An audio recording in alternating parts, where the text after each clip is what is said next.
goes live in 2 minutes.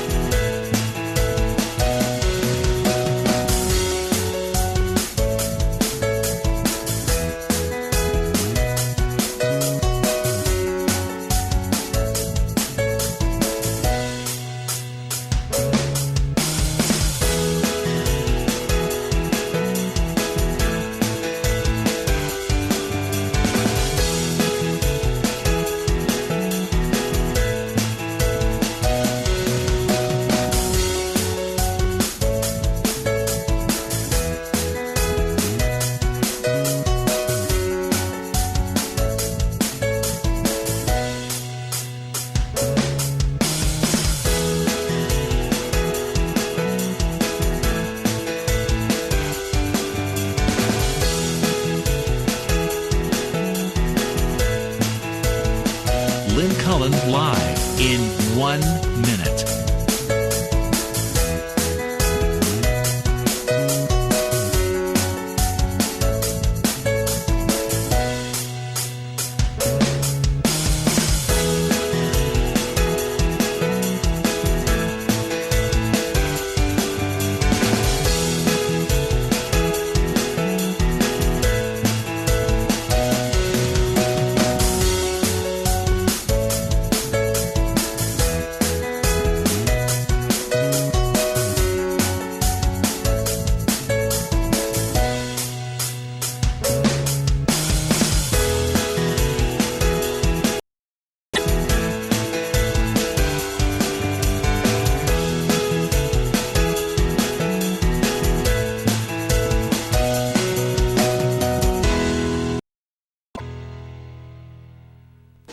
Welcome to Lynn Cullen Live at pghcitypaper.com. Email your questions and comments to Lynn at pghcitypaper.com.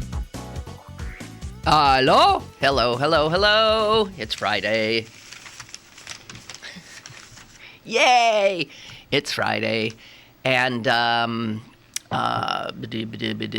have been struggling because, yesterday we got all of one call, right? I had one caller. And essentially the gist of his message was, you are depressing me. And I have to tell you, I take in criticism and then I try to, I have, ever since that call, I have been desperately looking for something not depressing to talk about today. The newspapers do not help at all. If anyone has any ideas, feel free. This is when people say, I'm so thinking the news is always bad. Why don't they make news about nice things going on? And people there have been a few attempts at doing that. Good news. Nobody watches, nobody reads, nobody cares. And as such, I feel somewhat like I'm hostage to the newspapers. And it's all heavy stuff, guys. What can I do? What can I do? Especially when I don't have any good stories to tell you. I mean, if I had a good, that I haven't told you before, because God knows I am wont to repeat them. Geez. Remind me not to say go Bucks at the end of the show today. Well, jeez. Yowie. Cincinnati. Oh, yeah. Cincinnati's in the news, isn't it? Right. Just something to point out in that regard. So they set bail at $1 million for the police officer who shot the latest unarmed black man that we are aware of. And people that were in the courtroom started to cheer when the judge put the $1 million bail down, and the judge went nuts and said, "This is a courtroom." Okay, so that was it.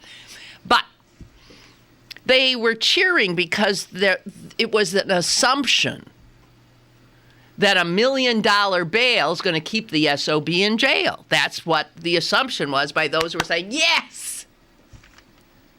He's out. He's out. He didn't even... Now, see, here's the way it works with white folks with connections. Or, I guess, some black people with connections. I don't know who posted his bail. The way bail works, you don't have to post the whole bail. You post 10%. So somebody put up 100,000. It is true. The people who applauded didn't think that you have access to the average university cop, age 25 or whatever he is, doesn't have access to 100,000. But, certain people take care of each other. So he's out. Think of Sandra Bland. She, who was in jail on trumped-up charges, had bail posted at, I believe, $5,000. That would mean that a $500 would have gotten her out of there, and she would be alive today. But $500 for an awful lot of people is as impossible a mountain to climb as 100,000. So sure, $1 million bail wasn't enough to keep him in. And maybe $2 million wouldn't have been either. I'd be curious as to who posted that bail for him. Anyway, couldn't help but note that. So, I hate to tell you this, but there are an awful lot of stories in the news about police, about prisons, about the so-called justice system. And some of them have rays of hope attached to them. There is a story in the New York Times today about how one of the largest prisons in the country, which is the Cook County, that'd be Chicago, Cook County Jail, has a new warden. And that warden is young, in her 30s. She is a female. She is black. She is, and here's the most impressive thing, she is a PhD in psychology. She is a clinical psychologist. And since our prisons now have become essentially warehouses for the mentally ill, to have a warden who is a psychologist makes perfect sense. So I tip my hat to the folks at Cook County who saw the wisdom of appointing this woman who came from within the system and had already organized all kinds of programs geared to the mental health issues of all the prisoners in the Cook County Jail. That's a start. But obviously, mentally ill people do not belong in jail. They belong in a hospital setting.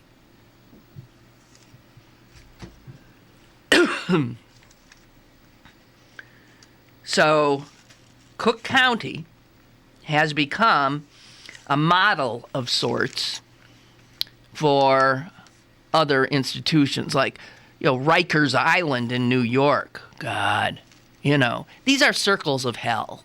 These are circles of hell. The county jail in Los Angeles. They've all been, Cook County Jail's been under federal scrutiny because, mostly, its lack of care for its inmates. The jail that's in the news today, Margie's telling me that the cop's father posted bail. Yeah, well, okay.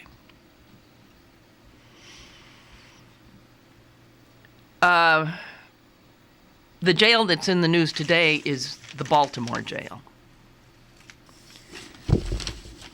The Baltimore jail, apparently, is a hellhole beyond belief, even of people who've been in other. It's vermin infested. It's so filthy that there is no way that a person can, have even a modicum of being able to keep themselves clean. This is a building that dates back to the Civil War. It has had few renovations.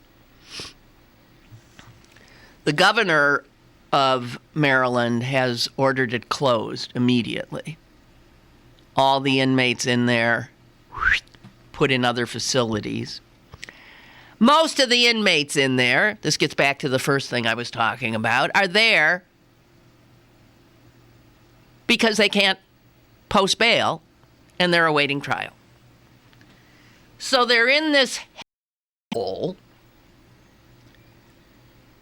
because they're poor, because they don't have access to money. $500 can buy you freedom. And for want of $500, you might spend 4, 5, 6 months in a rat-infested hellhole. This is American justice as it exists today.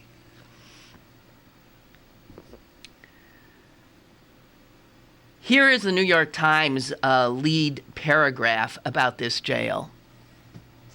Listen. The man who until recently ran the huge fortress-like city jail in Baltimore impregnated 4 corrections officers, bought fancy cars, and demanded unchallenged loyalty, investigators would later say. "This is my jail," he was heard boasting on a wiretap. That man was not the warden. He was an inmate. This is literally one of those places where the inmates run the asylum.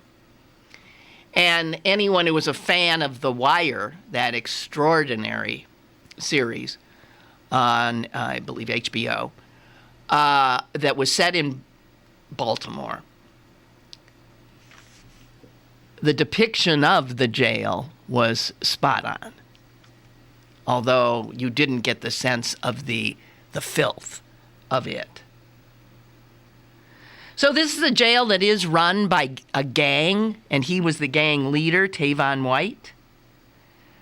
This is a jail where inmates, it was so turned around that the inmates intimidated the guards and co-opted the guards.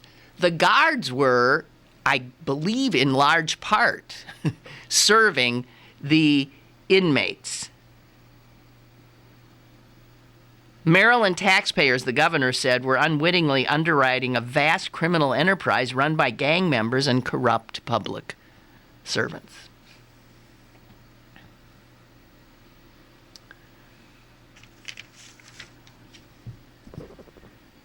Now, the governor of Maryland is a Republican, so I thought, wow. Remember, I was mentioning the other day that this is an area where there's some bipartisanship forming. I thought, wow, so a Republican governor closed down this horrific facility. But then you see what he's not as concerned about the inhumane conditions or the fact that there's people that don't belong in there because they're really mentally ill or they simply can't afford the bail to get themselves out. They've been convicted of nothing. He did note that the inmates were largely awaiting trial in these inhumane conditions. This is a jail that the ACLU has sued for many, many, many times. In fact, there is still, I believe, a suit lodged just 2 months ago that is in federal court.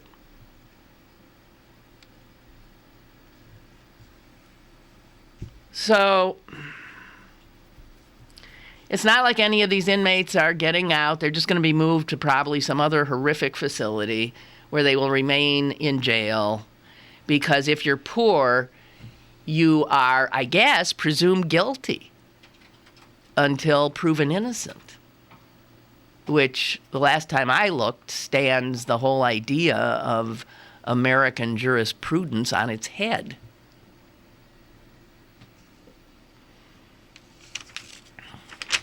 So, there you have it. All right, do I have anything else on prisons? On prisons? Do I have any more on prisons? Here, another little thing which gives me some hope that because now there is this tsunami of video which clearly shows that the stories cops tell are often total fabrications and lies.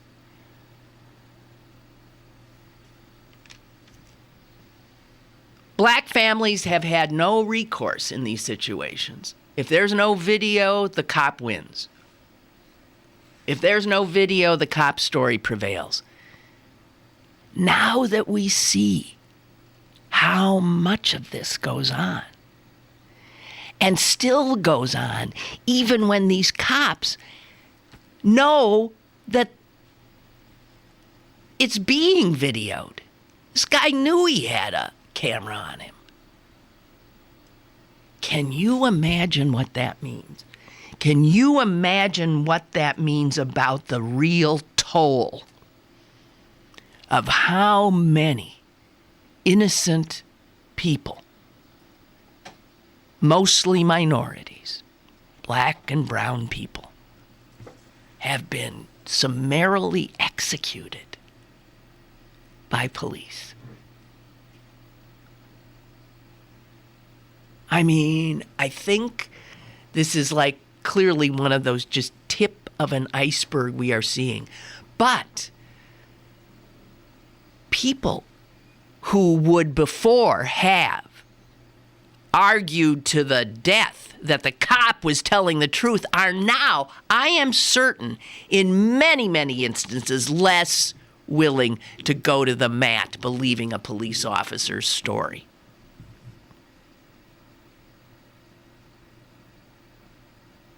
We've got so much evidence now, and it just keeps on coming. This will change minds. This will change perceptions. It might even change a heart or two. But here's a little something I pulled out of a story. Because of the Sandra Bland suicide, there has been an inquiry in Texas at the state level as to what the hell happened. And they had, I guess, the head of the Texas Rangers or somebody was called up before this panel made up of mostly Republicans because we're talking about Texas. And listen to what a Tea Party-backed Republican representative from Dallas, white male, Tea Party Republican state representative in Texas, said to the head of the Texas Rangers. Do you understand the outrage on this issue? And then this Tea Party Republican went on to say, and the release of the autopsy report on Ms. Bland, saying that she had some marijuana in her system. What was that about? What was that about? Why is it irrelevant, he said. Why is an irrelevant piece of information being thrown out in the media that quickly. You wouldn't have been attempting to discredit her. This is a Tea Party Republican.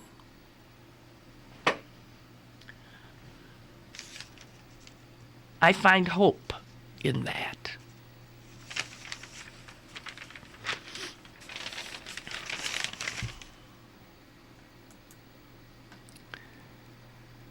I'm just looking at... Margie writes that innocent until proven guilty is only for the rich. Pretty much true. That's it. Who knew? If Charles Dickens were alive today, he could be doing the same thing he did for the England of his day. The outrage. Did books, of course, about debtors' prisons, right? And I remember reacting with, you mean they used to put people in prison because they were poor? Yeah. Welcome to the United States of America, where we put people in prison for being sick. We put people in prison for being too pigmented. We put people in prison for being poor, or at least we don't let them out because they are poor when a person with some cash in their pockets would be out.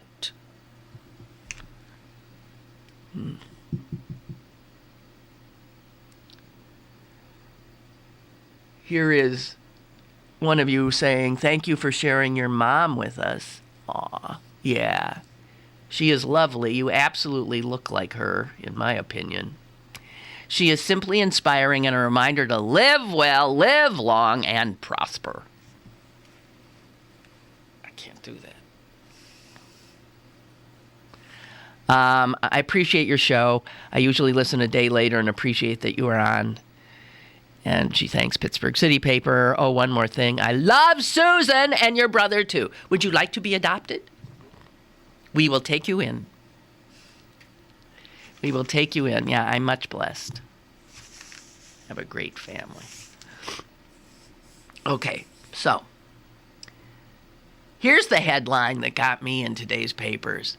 It came in the Pittsburgh Post-Gazette in the business section. And it said, no more free cheese sticks.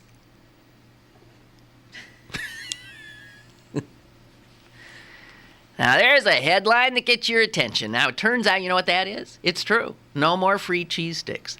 This is for the employees of what once was Heinz ketchup that has been gobbled up by Kraft Foods. Maker, they call that cheese. They make Velveeta, right? That's not cheese. Cheese product. Apparently, this month, now that Heinz has been combined with Kraft, their new overlords have put out memos saying things like, you cannot use any more than 6 pieces of paper on the dick. I mean, just like penny pinching. This is Warren Buffett. Penny pinching, unbelievable. And part of the penny pinching has been to stop what was a Heinz tradition of always stocking, having refrigerators around with Heinz products. Anybody who wanted to eat anything, I mean, not that what, you just like guzzle some ketchup or have a pickle. But Kraft had more snack food. And they used to have free cheese sticks, I guess, out. These new guys who've taken over, they say, no free cheese sticks for you. Refrigerators that used to be stocked with Kraft treats were removed from offices. There's a new sheriff in town. I hate these people. I hate these capitalists. I hate them. I do. I don't hate all capitalists. My father was a capitalist. I am, I guess, a capitalist in some ways. I mean, I make money through investment because of the capitalist system. What I hate are these heartless bastard capitalists, and there's too many of them. Way too many of them. And interestingly, you know, we've talked before about how this David Brooks of the New York Times, who has been a Republican columnist for them forever, moderate Republican. They don't exist in Congress anymore, but they do exist at the New York Times, moderate Republican. And he has been on this personal crusade. I've talked about it. He's becoming, I think he wants to be a saint. He is trying in his later part of his life to become a better person. He is actively working on it. And what's funny is how his politics are becoming more and more left. He ain't going to be a Republican by the time his personal journey is over, I'll tell you that. But today, he put out a column about some event he was at where capitalists get together. It's called the Aspen Action Forum. And it is young capitalists and also some nonprofit people. And this is a more progressive outfit because they are always sort of looking for ways to improve things. He talks specifically about one speech given by, he says, a colleague of his at the New York Times whose name is unpronounceable. So I am not even... This is what happens when you let immigrants into this country. You get people with names you cannot even decipher. My name was Miller. And even when I married, my name was Cullen. That's no problem, is it, huh?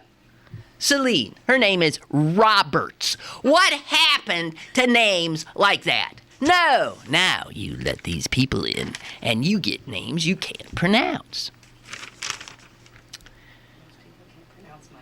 I'll give it one give it one shot because I like to cite whoever I'm quoting. Okay. The first name is Anand, A-N-A-N-D, Anand. Anand or Anand. The last name looks to be, I don't know. Okay, let me try it. Giridharadas. Giridhar is probably Indian. Giridharadas. Anand Giridharadas. And Brooks, reporting on his speech, said that he gave a courageous and provocative keynote address to these capitalists. And in part, he said this. He decried the fact that a lot of people in the audience who work for NGOs and nonprofits, that they have developed among themselves what he called a rough kind of etiquette, in which, because they have to raise money for their operation, and where do you go if you want money? You go to capitalists. They've got it all. So if you're in a nonprofit and you're on the development side, which means getting money from people so you can do the mission of the nonprofit, he says that nonprofits have just sort of, without talking about it, have figured out that what they will do is they will praise the good works of these capitalists. Praise to the sky. But they never challenge them for the harm they do. So he put that out there. And he said, you're part of the problem. You're part of why UPMC, for instance, a nonprofit, UPMC can say, we are a charitable endeavor and we gave this to the Pittsburgh Promise and we do that. And yet, screw people left and right, its own employees. People need that money. So you see the city fathers kowtowing to the people with money. We praise them. Praise them. We need their money. The city needs their money. Nonprofits need their money. We give them dinners. We give them awards. Have you ever been to one of those big award dinners where you have to sit and listen to boring speeches and it costs $100 to get in and all that money goes to the nonprofit, but they're always honoring somebody who you think, why are they honoring that person? Because they're really, really rich. I remember when I first figured that out. It blew me away. It wasn't until I came to Pittsburgh, because I'd never been in things like that. And I would think, why the hell are we giving an award to that? And you kiss the ass of the people with money because you need that money. You do not ever challenge them about what they do to get the money. Here's what this guy with the unpronounceable name said.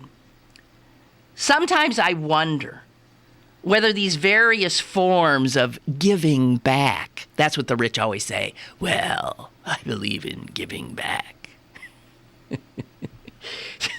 Sometimes I wonder whether these various forms of giving back have become to our era what the papal indulgence was to the Middle Ages. Here's what it really is. It's a relatively inexpensive, for them, way of getting oneself seemingly on the right side of justice without having to alter the fundamentals of your life. Caller, go ahead. Hey, Lynn, how are you? I am fine. First of all, I'm going to take a little exception to one of your statements because I happen to have one of those last names that are rather difficult for most people to pronounce. I was teasing. I was not serious. My father's family's been here a long damn time. What, Polish? What? No, not Polish. Those were the hard ones before. The Polish names. Serbian. Serbia. Oh, yeah. We're the people that were responsible for starting World War I. Good and for you. We also, under Milosevic, carried genocide in the 21st century. Well, I want to raise a glass to you. Go Serbs. Well, I used to joke that I wish I were Polish. Then I'd just be, right. Well, listen. My legacy would be stupidity, not bloodthirst. All right. Okay. Oh, my God. That's also a joke. Okay. You don't hate capitalists at all. You hate swine. Okay. You hate the swine. I do, but there's so many of them. You hate the people who've developed the mindset that, first of all, many of them aren't capitalists anyway. Most of the... Oh, that's true. They don't risk their money, really. Correct. Right. You hate the people who are not content with having the lion's share, earned or not, and let's say that many of them put in long hours and have very fine educations and fine pedigrees. They're not content with the lion's share. They want to go around and take bites out of everyone else's share as well. Right. And yet, when times become leaner for a business, they don't want to sacrifice one bit. They simply want to take bigger bites off everyone else's plate. They're swine. That's what swine do. It's not that you hate capitalists. Not at all. No, you're right. You're right. But God, you see, this guy is getting at it, though, that we kiss their asses all the time because those of us without the money need their money, and then we praise them for their charitable work while they're polluting our waters and air, and they're corrupting our government, and they're lining their pockets. And, oh, God, I don't know. So anyway, This is in a David Brooks column today, and I think he's going to be a Marxist before he dies. No, you're right. I mean, it's almost a reminiscent of a feudal it is. system. It's like papal indulgence, exactly. You got to beg for the alms. Yeah, exactly right. And then you got to make a display of affection. Yes, and Thank you. For the same overlords that are exploiting you in the first place. Oh, I know. Thank you. I know. Really sickening. All right, you Serb, out. Thank you very much for. Bye-bye. Okay, so this guy said, yeah, it's like they're buying their way. So yeah, they are known as fine members of the community. We never look behind where their money's coming from. So this guy goes on and said, the winners of our age may be helping society with their foundations, but in their business enterprises, the main occupation of their lives, they're doing us serious harm. First, they are using political and financial muscle to enact policies that help them, that helps them stack up more money, protect their money, and then bequeath their money, right? And then they get money for bequeathing their money. That tax code, that be written for them, not for the likes of you. Second, these people, they offload risks and volatility onto their workers. He specifically called out Uber. Here, and while we're all like, Uber, oh, you're wonderful. Oh, look at it. It's a whole new plan, a whole new business template. Look at this. They're geniuses. Yeah, they're geniuses. Here's what they do. They have a lot of security, but they deny any responsibility for their workers' lives, their workers' health, their workers' desires for career growth. They just totally exploit their workers who aren't really their workers. They say they don't really work for us, even though, of course, they do.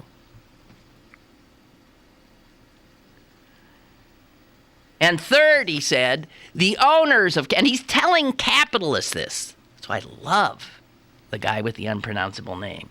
He said, third, the owners of capital are increasingly removed from their communities. We know this to be true.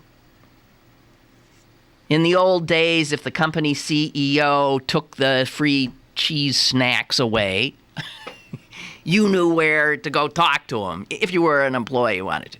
But now, that owner is nowhere to be found.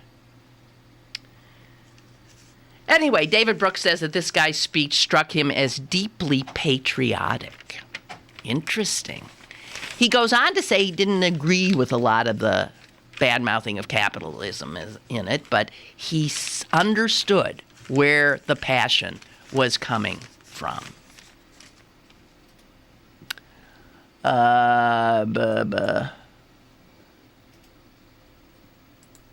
Ray writes,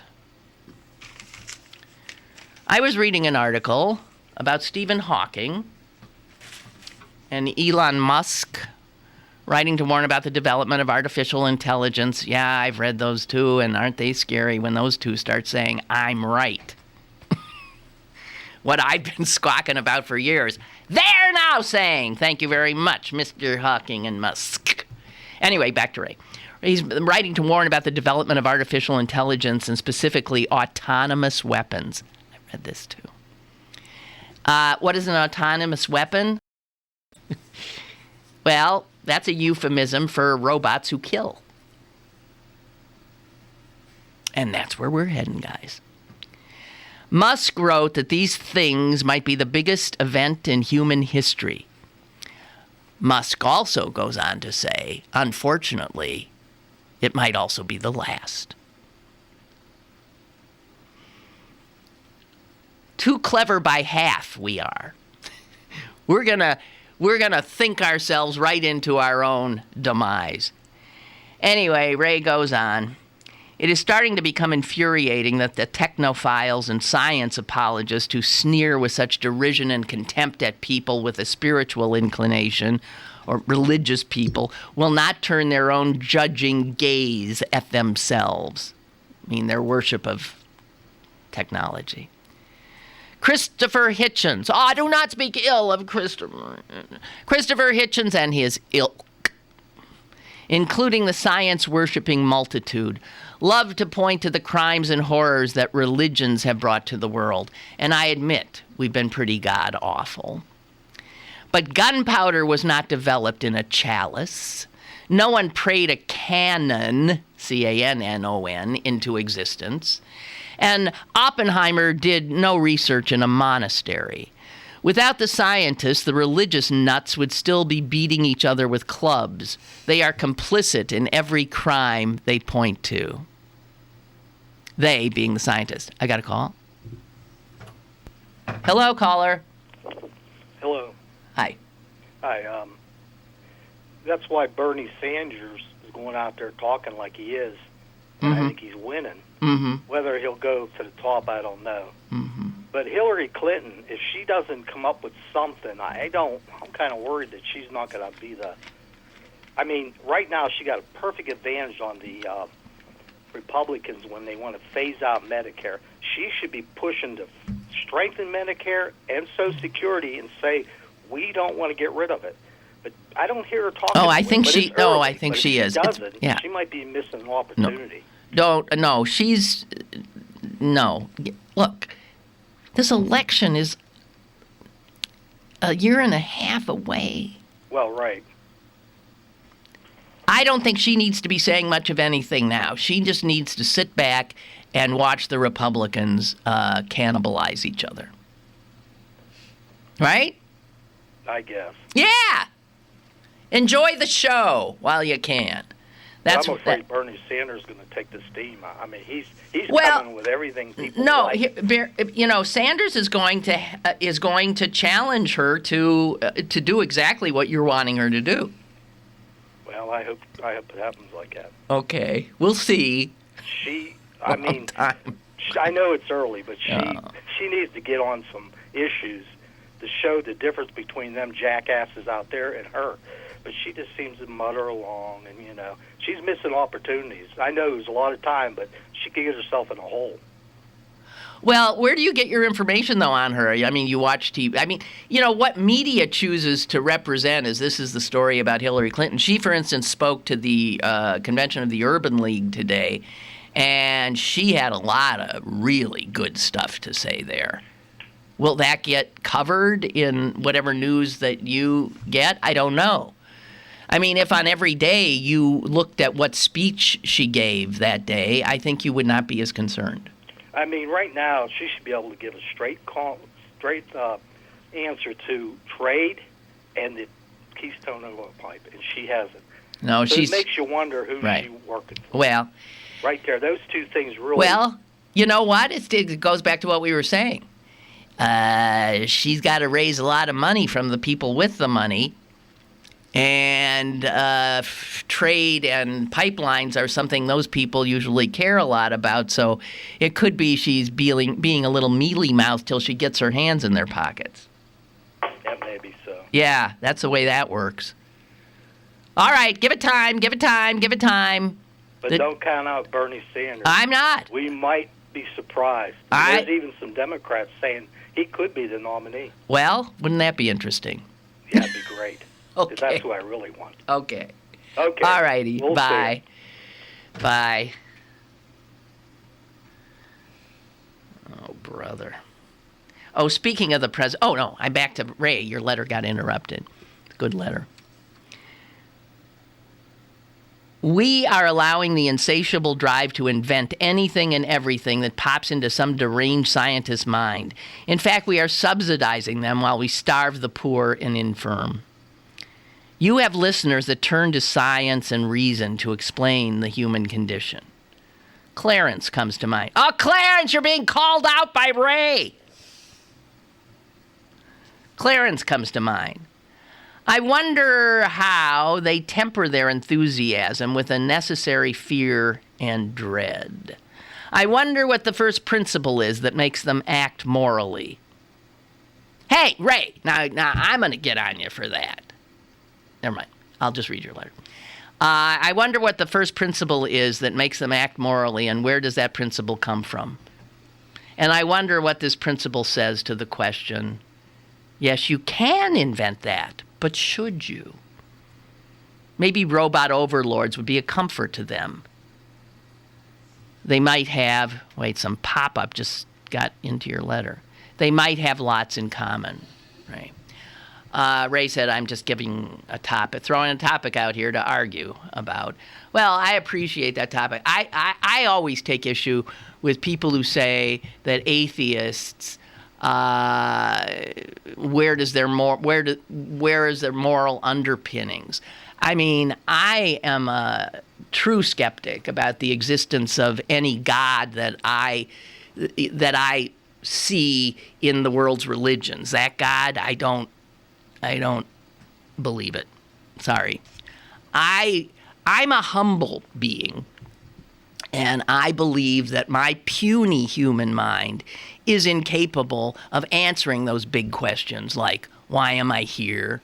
How the hell did all this happen? I don't know. Well, I guess that makes me an agnostic.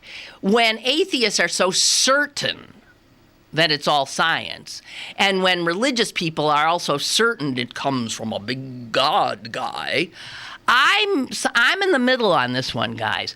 But I feel like some of the most ethical people and moral people I know are agnostics and atheists. You don't need to adhere to a religious doctrine to act morally. And in fact, a lot of people who do adhere to a religious doctrine do not act morally.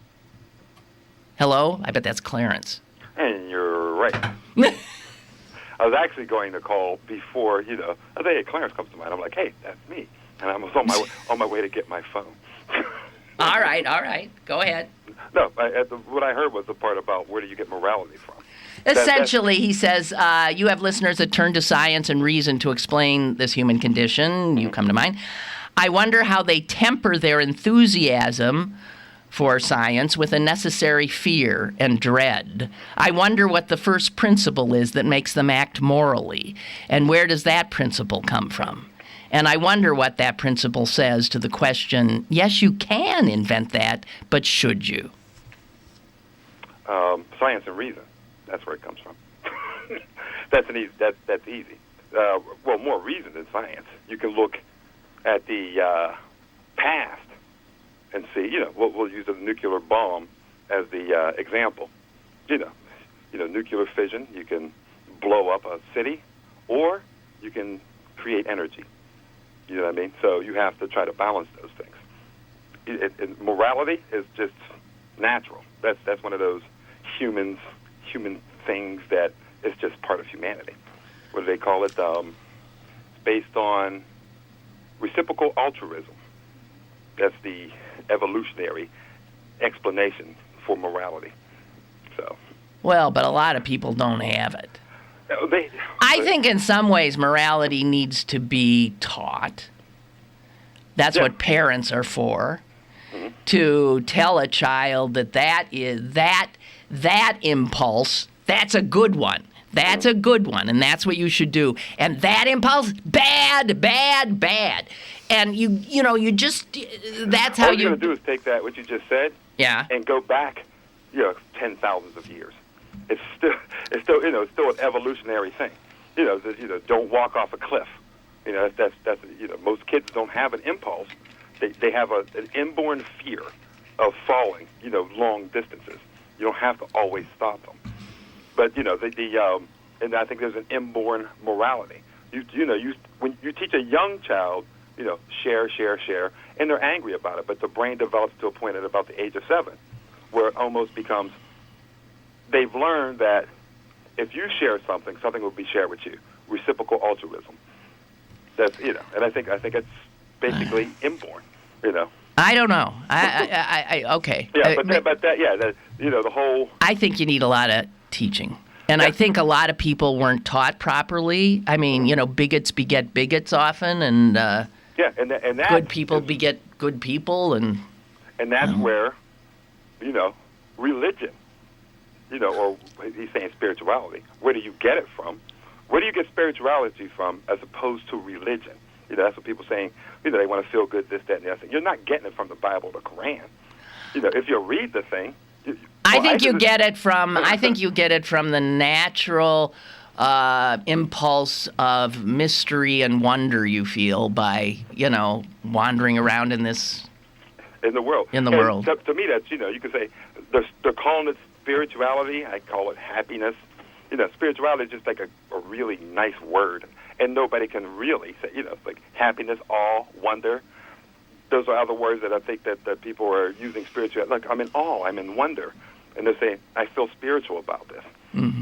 To try to keep the religious feeling in there.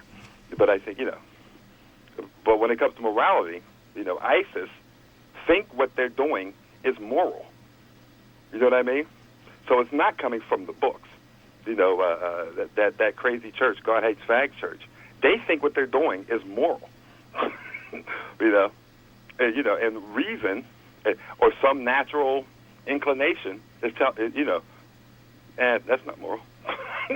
There's something wrong with that. All right. Well, I know this conversation could go on for 5 years. Me, yeah. Well, yeah. I can have a conversation about dust for 5 years. About dust. All right, you're out of here. Okay. Goodbye. Bye. I don't know. I'm in the middle on this, guys. I have respect for religious people who truly live their religions. Great respect.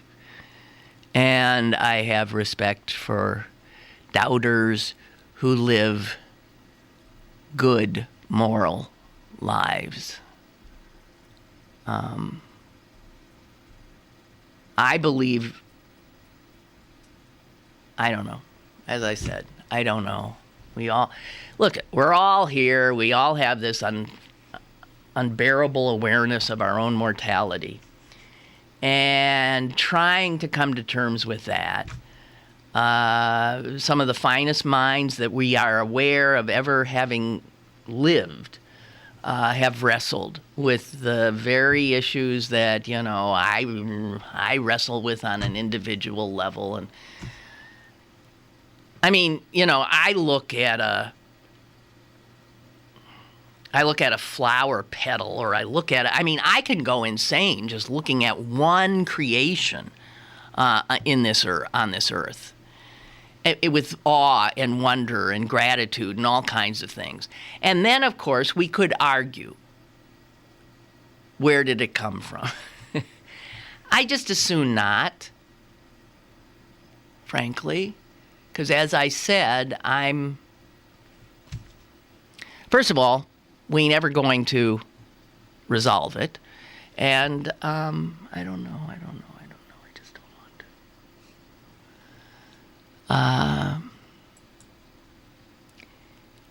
Henry writes, Lynn, I think the Brits have it right. They start their campaign for prime minister only a couple of months prior to... Yeah, of course. Yes. Here in the U.S., we start agonizing over the question of who will be president 2 years before the election. And once the new president is in office for a year, we start talking again about the next election. Just turn off the TV until October of 2016. I'm with you. I really can't. I can't deal with it either at this point. It's absurd. It really is stupid at this point. I don't know. What did I want to say? A lot of things in my head. Oh, Ray. Speaking of Ray. And speaking of you guys who've been hectoring me about watching that CNN 70s thing and they did the 60s, I did last night. Wow. Really well done. I guess I thought it was going to be, I was surprised. It was well done. I mean, it was like, whoa. I mean, geez, in the 70s, I was a grown-up already. To be thrown back into that era. Oh, my God. And you know what it made me think? Oh, Ray's written back. What? All right, Ray, hang on. Morality is natural, mutual altruism. Poppycock, he says. I'm not denying that you have a moral code, but the only consistent atheist I have ever read was Ayn Rand. Yeah! Okay, now Ayn Rand is in the picture. I don't want her representing atheism. And Clarence, give it a rest. We'll just leave it at that. Okay. Higgledy-piggledy. Higgledy-piggledy. Balderdash. Oh. Where was I?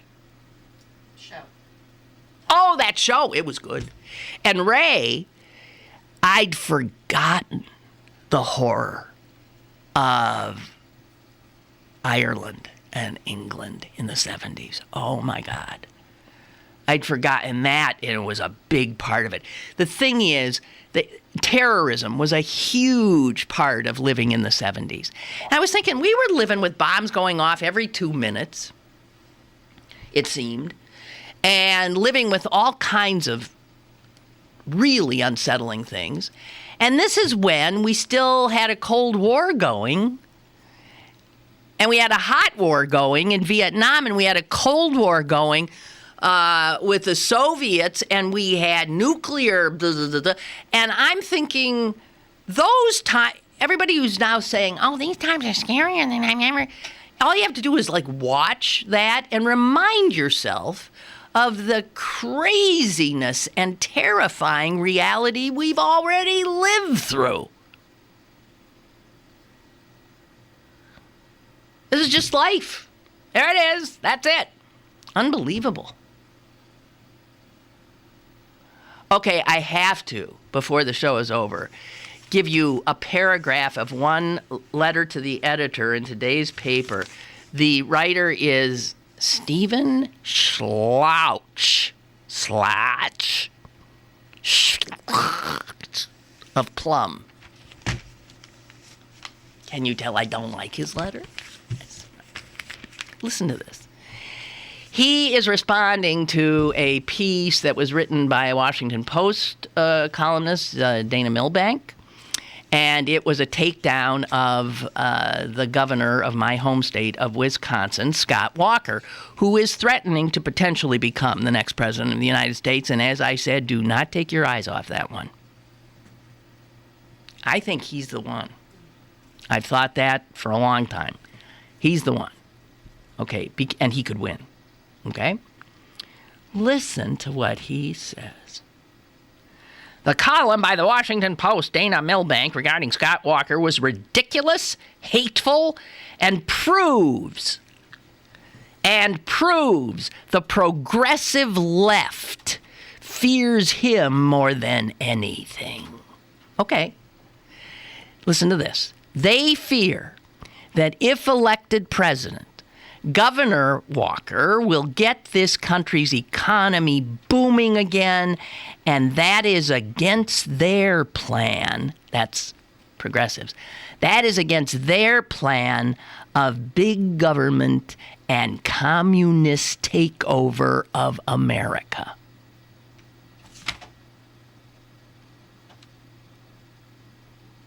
What?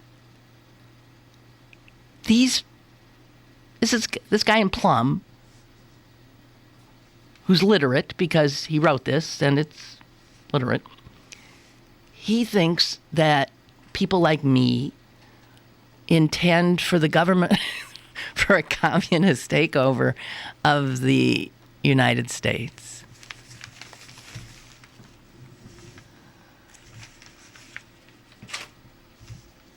Jeez. Oh, yeah. And what else? What else? What else? What else? What else? What else? What else? This creepy Woody Allen interview. Did you read what he said? You did? Woody Allen. Apparently it's an NPR interview. He points out his marriage with Soon Yi is now 20 years. And that it's been good.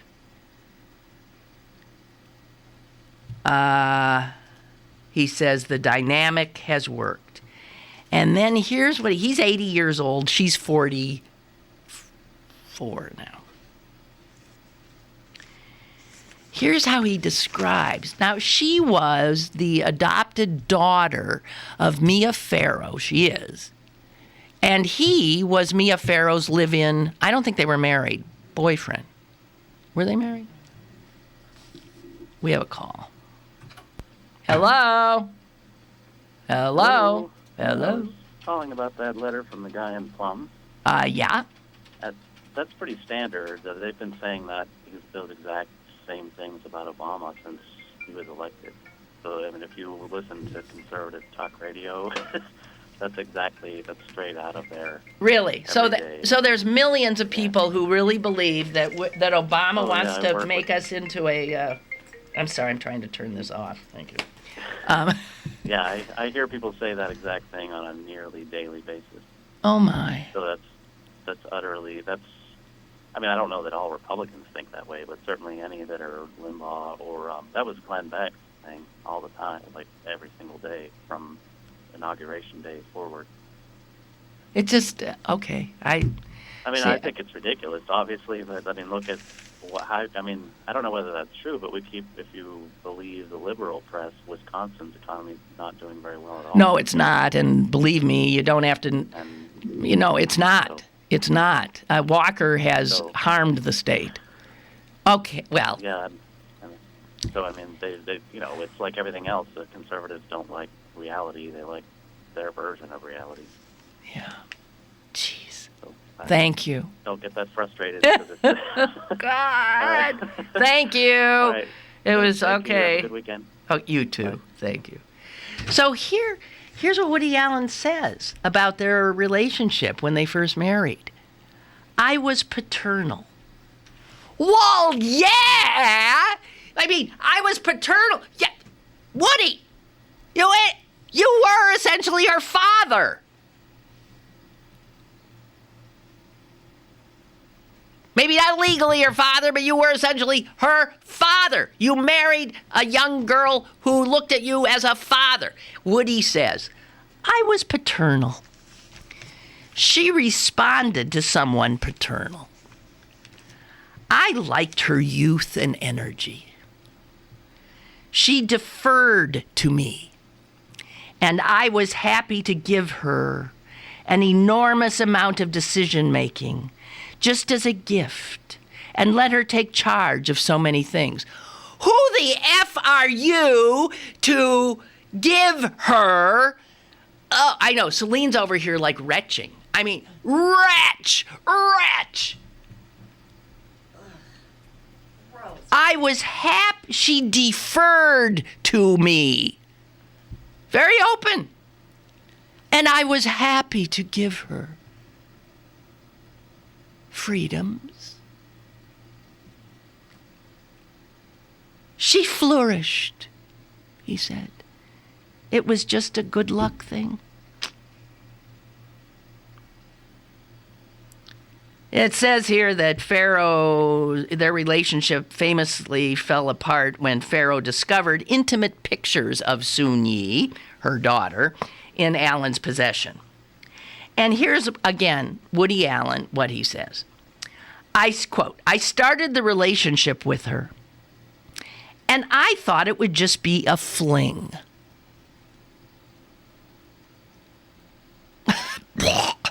It wouldn't be serious. But it had a life of its own. And I never thought it would be anything more. Then we started going together, then we started living together, and we were enjoying it.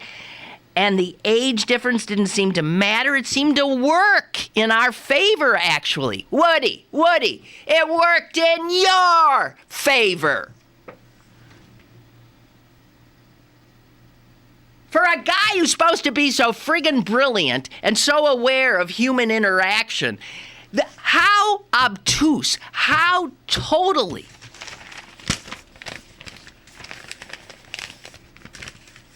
A lot of men would love this. Right. I mean, that's what they want. That's what you guys want, isn't it? You want a young daughter-like, right? Youth and energy who will look up to the paternal, to the father, and will appreciate anything you give to her. Don't overlook the race aspect either. Don't overlook the race aspect, says Celine. Okay? It's gross. Oh, dear. So, was I less depressing today?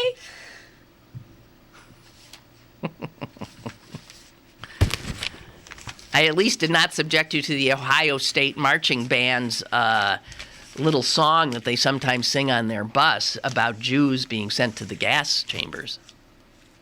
I at least didn't do that. That's in today's Wall Street Journal. Parody song mocks Holocaust victims, and it's a little song book that Ohio State's marching band has with parodies, much of it denigrating gays, having little ditties about Jews being gassed. That one is sung to Journey's Don't Stop Believin'. I didn't tell you that. Celine's going to be on vacation next week. Bye, Celine. Have a good vacation. I'll be here Monday, Tuesday, Wednesday. Then I got to go back to Scott Walker's fiefdom and for a celebration of my mother's birthday. Okay? So, again, it's summer, guys. You can't expect me not to take vacations. Okay? Have a wonderful day. And, hey, Bucks, none of that. Okay? Come on now. Deep breath and show up. Okay? Thank you. Bye.